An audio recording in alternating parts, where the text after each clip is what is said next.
बिस्मिल्लाहिर्रहमानिर्रहीम। अस्सलाम वालेकुम। आप देख रहे हैं DNN न्यूज़ और मैं हूं गुलाम ज़हरा। अब रुख करते हैं खबरनामे की तरफ। सियालकोट से आपको आगाह करते चले इमरान अशरफ की रिपोर्ट के मुताबिक इंसानी स्मगलर मुसलसल पाकिस्तानियों को अगवा करने लगे। सियालकोट के 3 नौजवान एजेंट से ईरान का वीज़ा लेकर ईरान पहुंचे, जहां पर इन्हें अगवा कर लिया गया। सियालकोट संबड़ियाल के इलाके सादोवारी से ताल्लुक़ रखने वाले 3 नौजवान तनवीर अब्बास, शरोज़ अली और लुकमान अली इंसानी स्मगलरों के हत्थे चढ़ गए।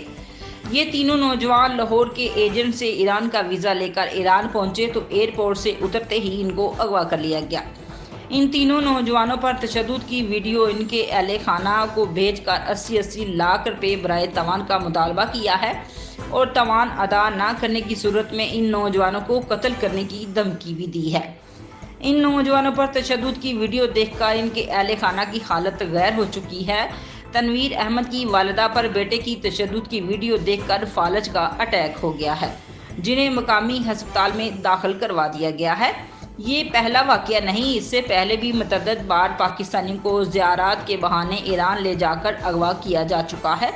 इन तीनों नौजवानों के अहले खाना ने हुकूमत से पुरजोर अपील की है कि इनके बच्चों को बाजियाब कराया जाए।